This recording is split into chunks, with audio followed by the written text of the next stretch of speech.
రాష్ట్రాల్లో న్యూస్ చదివినప్పుడు ఒకటే కనబడుతుంది, రీల్స్ వైరల్ అయినప్పుడు ఏ విధంగా రైతుల ఆత్మహత్యలు ఎక్కువైపోయాయి. ఎందుకు అంటే ఇప్పుడు ఏ విధంగా వారికి ఆదుకోలేని పరిస్థితి ఇప్పుడున్న తెలుగు రాష్ట్రాలు. ఎవ్వరికీ కూడా గిట్టుబాటు ధర లేదు. పంట పండించిన వారికి అప్పులు చేసిన అప్పులు తీర్చుకోలేని పరిస్థితి.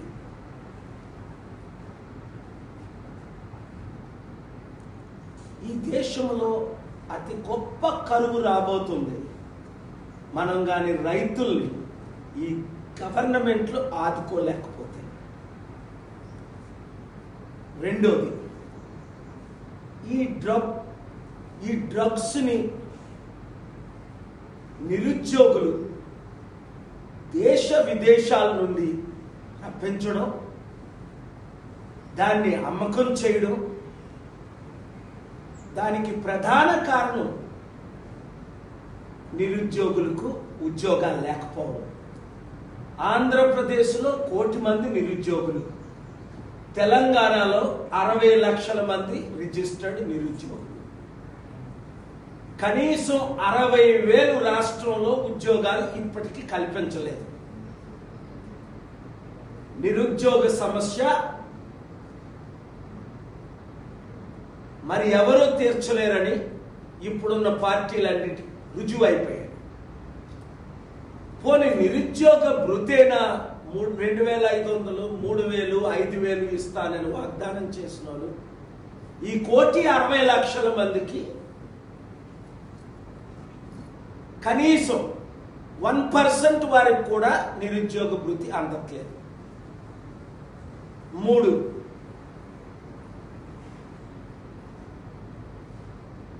36 లక్షలు కంపెనీ ఓనర్స్కి 1,50,000 ట్యాక్స్ మాత్రమే కలెక్ట్ చేస్తున్నారు. లక్షల కోట్లు సంపాదించిన అదానీ అంబానీలకి 0.1% ట్యాక్స్లు కూడా లేవు. అదే మీరు విదేశాల్లో చూడండి, అమెరికా కానీ, కెనడా కానీ, ఆస్ట్రేలియా కానీ, న్యూజిలాండ్ కానీ, ఇంగ్లాండ్ కానీ, అక్కడ సంపాదించిన వాళ్ళకి 1 కోటి రూపాయలు సంపాదిస్తే 35 లక్షలు ట్యాక్స్. ఇక్కడ లూప్ హోల్స్ ఎలా ఉన్నాయంటే 1 కోటి రూపాయలు సంపాదించిన వాళ్ళకి కూడా 1,00,000 రూపాయలే. కన్ఫ్యూజ్ చేశారు. ఈ బడ్జెట్ లో, ఈ టాక్సేషన్ లో అందరూ కన్ఫ్యూజ్ అయిపోతున్నారు. అపోజిషన్ కి కూడా తెలియని లూప్ హోల్స్. అందుకనే ఈరోజు అపోజిషన్ రోజు వీక్ అయికుంటూ వస్తుంది, రాష్ట్రంలో కానీ దేశంలో కానీ.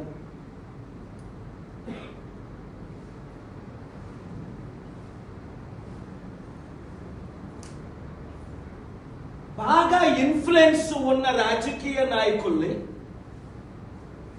5 కేసులు పెట్టి వాళ్ళని లొంగదీసుకుంటున్నారు.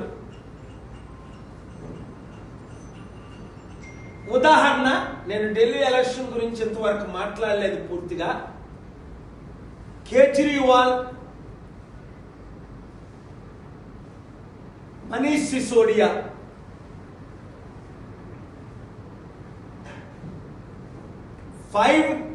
డిఫరెంట్ మినిస్ట్రీ చేసిన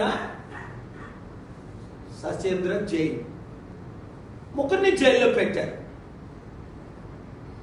వాళ్ళ నీతి పరులు అనడం లేదు నేను. వారి కంటే 100 రెట్లు, 1000 రెట్లు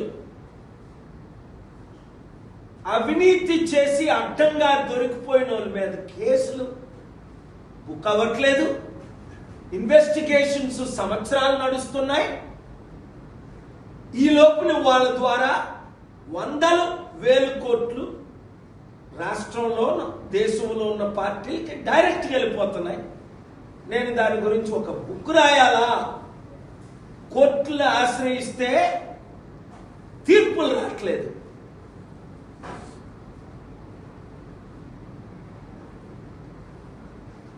ఇది ఎంత ఘోరం అంటే ఊహకి అతీతం.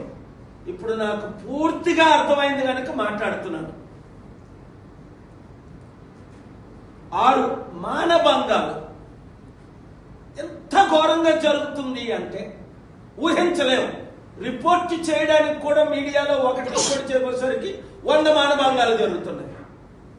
ఒక్క హత్య ఇన్వెస్టిగేషన్ కాకముందు 100 హత్యలు జరుగుతున్నాయి. నిన్న నేను చదివిన 3 విషయాలు. ఒకటి ఇక్కడ సంగారెడ్డిలో 10 మంది అడ్డగా నరికి పడేశారు, కాల్చేశారు. ఒకవేళ ఆ ఇన్వెస్టిగేషన్ నిజమైతే, ఆ రిపోర్ట్ నిజమైతే, పెళ్ళైన అమ్మాయిని అబ్బాయి పాత బాయ్ ఫ్రెండ్ ఇంకా వేధింపులతో నాతో చేతులు కలపండి, బీసీ, ఎస్సీ, ఎస్టీ, క్రిస్టియన్, ముస్లిం మైనారిటీలకి అధికారం రావాలంటే 78 సంవత్సరాల తర్వాత మన బీసీలు అందరూ ఏకమవ్వాలి. అమ్ముడు పోయిన బీసీలు లాంటి వాళ్ళు, ఎగ్జాంపుల్ ఆర్ కృష్ణయ్య, అన్ని పార్టీలు మారి చివరికి ఆ బ్రాహ్మణ్ పార్టీ బీజేపీలో చేరిపోయినాయి. ఎందుకు? పాపం 70 సంవత్సరాలు కష్టపడ్డాడు ఆయన, రాజ్యాధికారం రాలేదు. అలాంటి వాళ్ళు కొంతమంది, కొన్ని వందల మంది తెలుగు రాష్ట్రాల్లో ఇంకా బీసీ నినాదం వదిలేశారు, లేదా ప్యాకేజ్ స్టార్లుగా మారిపోయారు. ఇప్పుడు ఎవరైనా బీసీలు మీటింగులు పెడుతున్నారంటే అది బీజేపీ తరపునో, బీఆర్ఎస్ తరపునో, కాంగ్రెస్ తరపునో.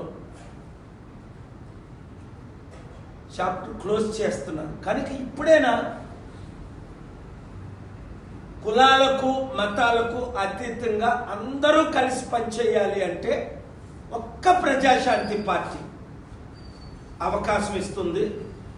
మీరు రండి యువతి యువకులారా, rise up like an army, join in the party, defend yourself, to defend your families, to establish a non-political alliance with the BC, STs coming together under the leadership of Praja Shanti Party. This is the last hope.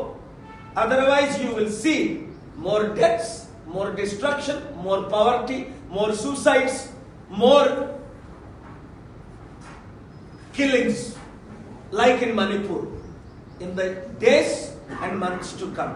So to end death and destruction, Praja Shanti Party is the only solution, as I am faithfully fighting for you. Join me at 7569441275. Thank you very much. తండ్రే అమ్మాయి ద్వారా phone చేయించి నరికి కాల్చేశారు. మన రాష్ట్రాలు, దేశం ఎక్కడికి వెళ్తుంది? ఇలా చెప్పుకుంటూ పోతే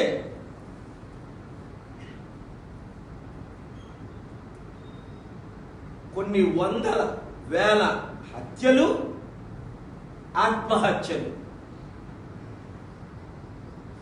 మీడియా మెయిన్ ఛానల్స్ దాని మీద ఫోకస్ చేయట్లేదు.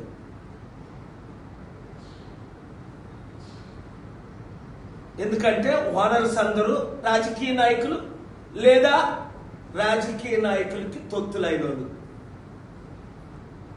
కనుక ఈరోజు నా పిలుపు ఏంటంటే, యూత్, యువతి యువకులారా, ఈ దేశాన్ని రక్షించాలంటే మీరు బయటికి రావాలి. 1200 నుంచి 15,000 మంది ఆత్మహత్యలు చేసుకుంటేనే కదా తెలంగాణ వచ్చింది. మిమ్మల్ని నేను ఆత్మహత్య చేసుకోమంటూ లేదు. గ్రామంలో ఉన్న ప్రతి ఒక్కరూ 10th పాస్ అయిన వాళ్ళు, ఈ 1,60,00,000 మంది నిరుద్యోగులు 2 తెలుగు రాష్ట్రాల్లో ఉన్నవారు, ఇప్పుడున్న రాజకీయ పార్టీలు కంప్లీట్ గా ఫెయిల్ అయిపోయాయని తెలుసు కనుక, అపోజిషన్ స్ట్రాంగ్ గా లేదని తెలుసు కనుక, న్యాయం మీకు జరగాలంటే, ఉద్యోగాలు రావాలంటే, న్యాయం జరగాలంటే, మీ బ్రతుకులు బాగుపడాలంటే, మీ అప్పులు తీరాలంటే రాష్ట్రాభివృద్ధి జరగాలంటే నేను తప్ప ఇంకొక పార్టీ లేవని. ఇక్కడ ఉదాహరణ ప్రొఫెసర్ కోదండరాం ఏమయ్యారు? Party close. షర్మిల ఏమైంది? Party close. ఆర్ఎస్ ప్రవీణ్ రోజు ఫైట్ చేసి కేసీఆర్తో చివరికి కేసీఆర్ పార్టీలో చేరిపోయారు. అంటే అపోజిషన్ లేకుండా ఆ 2-3 కులాలే, ఆ 2-3 కుటుంబాలే ఏరుతున్నాయి.